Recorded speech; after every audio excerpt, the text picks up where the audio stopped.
Hey everyone, and welcome. So if you're looking to get into tech, maybe build some software, or just figure out how to work better on a team project, you are in exactly the right place. Today we're going to break down version control, and trust me, this is an absolutely essential skill for collaborating in the modern world. Let's start with a feeling we all know.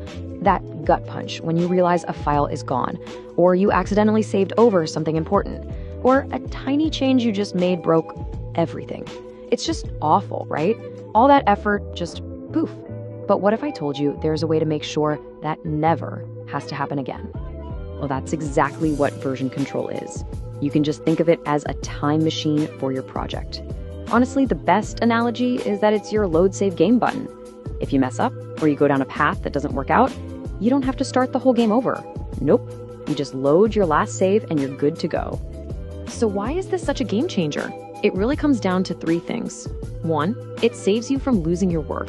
2, it lets a whole team of people collaborate on the same project without driving each other crazy. And 3, it keeps a perfect, detailed history of every single change that's ever been made.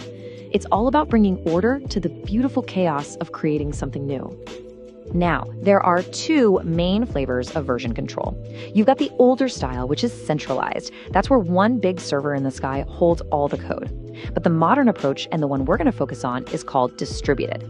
And in that world, every single person has a full, complete copy of the project right on their own machine. To make that difference super clear, think about it like this. A centralized system is like having a single grocery list stuck on the fridge. If you want to add something, you have to be at the fridge. But what happens if the list falls off and gets lost? Yeah, nobody knows what to buy. It's a single point of failure, and that's a huge weakness. A distributed system, though, that's like everyone having a copy of the grocery list that syncs on their phone. You can add milk from the office, I can add bread from the bus, and then we just sync up and boom, everyone's list is updated. It's flexible, it's way more resilient, and you can even work when you're offline. And this is exactly why the distributed model has totally taken over. The biggest tech companies on the planet, with developers scattered all over the world, they all rely on distributed systems like Git. It's the only way they can build and innovate at the crazy speed that they do. So we've said the word Gits a few times. It's just the most popular distributed version control system out there by far. So let's break down its core ideas. We're going to use some really simple visual analogies so you get the lingo down cold. First up, the repository, or as everyone calls it, a repo. This is just the box that holds your entire project. The best way to think of it is like a photo album. It holds all the pictures, your code, your files, everything, and it also lets you flip back through the pages to see how things have changed over time. Now, inside that repo, you make commits. And a commit is just a snapshot of your project at one specific moment. This is it. This is your save progress button. Every time you get something meaningful done, you make a commit. It's a safe checkpoint that you can always go back to. Okay, so what if you want to try out a crazy new idea, but you're scared it's going to break everything? Well, that's what a branch is for. You can create a branch, which is basically a separate parallel universe for your project. It's like a writer trying out a weird plot twist on a storyboard. You can go wild, and if it doesn't work, no problem. The main story is completely safe. So once your new feature is working perfectly on its own little branch, you're going to want to bring it back into the main project. And that's called a merge. You're just combining the changes from your branch back into the main one. It's kind of like taking a strawberry smoothie and a banana smoothie and blending them together to make one delicious final drink. Now, there's a slightly different way to do this, called rebasing. Instead of one big chunky merge, it kind of rewinds your changes and then replays them, one by one, neatly on top of the main branch. The end result is similar, but the big win is that your project's history ends up looking super clean and chronological, like rewriting your messy diary so the story flows perfectly. Okay, so you have these ideas, commits, branches, merges. How do they let real teams work together without total chaos? Just think of it like the school group project, but, one that actually works. So teams use different branching strategies. The most common one is called feature branching. That's where every new feature gets its own branch, just like everyone on the team writing their own section of the essay. Then, for projects that need to be super stable, like for a bank or a government, they might use something called Git flow. It's a very structured process. Drafts, then refinement, then submission. And then on the total opposite end, you've got trunk-based development, which companies like Google use. It's more like everyone editing the same Google Doc live. It's incredibly fast, but it needs a lot of automation to keep it safe. So when you're ready to merge your branch, you don't just do it. Instead, you open what's called a pull request, or just a PR. It's a formal way of saying, hey team, my work is done. Can someone please take a look before we make it official? The analogy is perfect. It's exactly like asking a friend to proofread your Instagram caption before you hit post. It's that final check. And that proofreading process, that's called a code review. Your teammates will look over your changes, maybe ask some questions, or spot a potential mistake. Now, this isn't about criticism. It's all about collaboration and improving quality. Think of it like having a spotter at the gym. They're just there to make sure your form is good, so that the team doesn't get hurt by a bug down the line. So what does this actually look like when you're typing? Let's do a quick run through of the commands that make all this happen, and we'll stick with those everyday analogies to make them really easy to remember. Ready? To start a brand new project, you type git init. That's like opening a new diary. To work on a project that already exists, you git clone it, like getting a copy of a recipe book. When you've made some changes, you git add the files you want to save. That's you picking out the clothes for a suitcase. Then you git commit them. That's you saving your game progress. And finally, you git push to share your updates with the team and git pull to get their latest changes. It's a simple, powerful rhythm. Okay, so let's zoom out.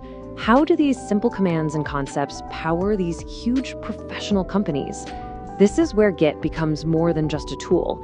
It becomes the engine for some serious automation.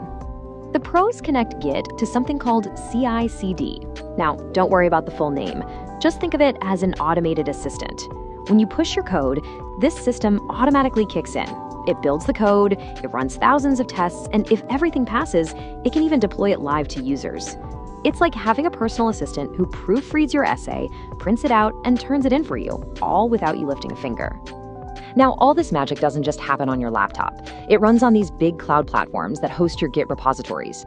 GitHub is definitely the most famous one. It's pretty much the home for all open source software. GitLab is a huge competitor that's known for having really powerful automation built right in.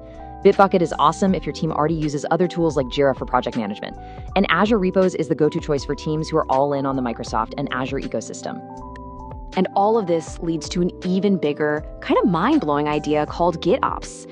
This is where your Git repository becomes the one single source of truth, not just for your app's code, but for the entire infrastructure that runs it. Just imagine updating a simple text file, and that one change automatically creates new servers, sets up your networks, and deploys your application. It's an incredibly powerful way to manage really complex systems. Let's talk about the professional mindset here, because it's not just about writing code. It's about working safely, securely, and as a team. You know, with all this code flying around, security is a huge deal. One of the most common mistakes people make is accidentally committing a secret, like a password or a special key, into the code's history. This is super dangerous, especially if your code is public.